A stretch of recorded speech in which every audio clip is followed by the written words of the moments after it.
Chapter 4. 198. Superficial connection. Train her. Wasn't that exactly what he wanted? It was. But wasn't it also exactly what he wanted to avoid? Yes, it was that too. Sonny was in a strange predicament. The solution to the problem that had tormented him for many months had suddenly fallen right into his lap out of nowhere. But to make use of it, he had to do something that went against all his previous reservations. He didn't want Rain to be connected to him in any way. If Sonny was honest with himself, he had to admit that he was drawn to her. Or rather, to the faint, half-forgotten memories of a different happy time that she represented.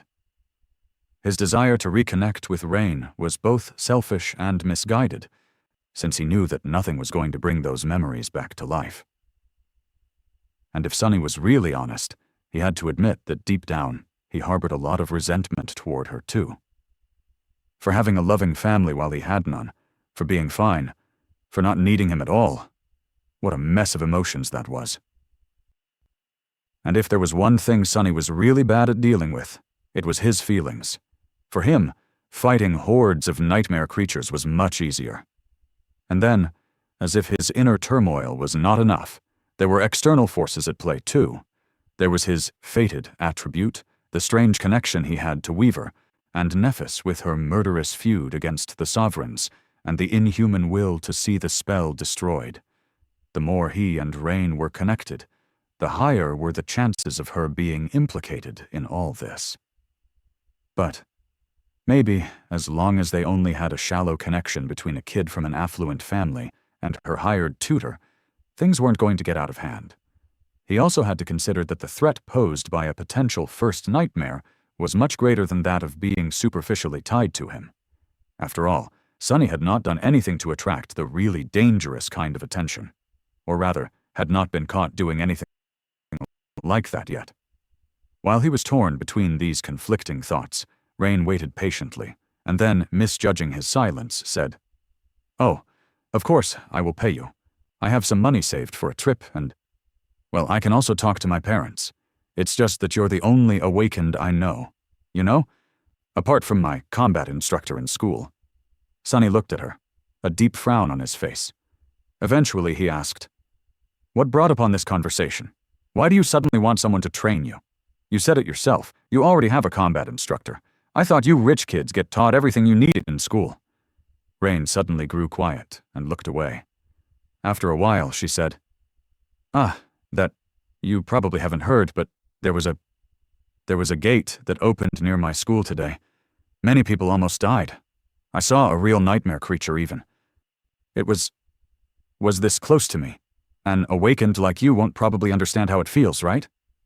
"Oh, sorry, what am I saying? Of course you'd understand.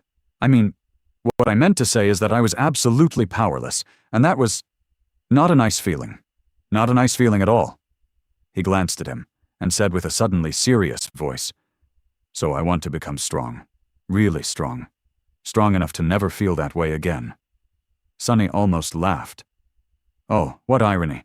Here we are, so different and in such different situations, but our desires are completely the same. Become stronger, so much stronger. As strong as one could possibly be, Rain paused for a few moments, and then added, "And what we are taught in school is not nearly enough. At least it wasn't today.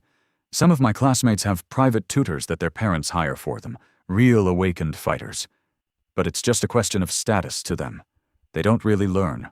Or if they do, I didn't see it make any difference when the nightmare creatures were trying to kill us." Sonny smiled from the corner of his mouth. "That's because 1,000 hours of training will never be as impactful as one real fight. My own mentor told me that once." He hesitated for a second, and then sighed. "I myself was trained by a very special person. The best fighter I have ever met, and probably ever will. The funny thing is, though, I sort of swindled her into teaching me how to handle a sword. Felt a little guilty about it ever since, so I guess it won't hurt to pay it forward and help someone like you out." Sonny looked at Rain with a dark expression, realizing that he had already made a decision. To hell with this. Why make things complicated when they are actually really simple?" He shook his head. "Be warned, though. If you want me to train you, I will really train you. It's going to be hard as hell and hurt a lot. I don't want to hear any complaints or see you slacking off, understood? Rain suddenly giggled. Sunny scowled. What's so funny? She waved a hand. Sorry. It's funny when you act all strict and serious because you know, are barely older than me. But I do understand. I'll work hard, I promise. Sunny stared at her for a bit, then said in a low voice. What do you mean, barely older than you? I'm ages older than you. Just half the crap I've seen would be enough for a few lifetimes of the likes of you. Then, he smiled menacingly, and added, Oh, and by the way, I also won't be cheap. I have mouths to feed, you know. That guest you've seen. I can't seem to get her to leave.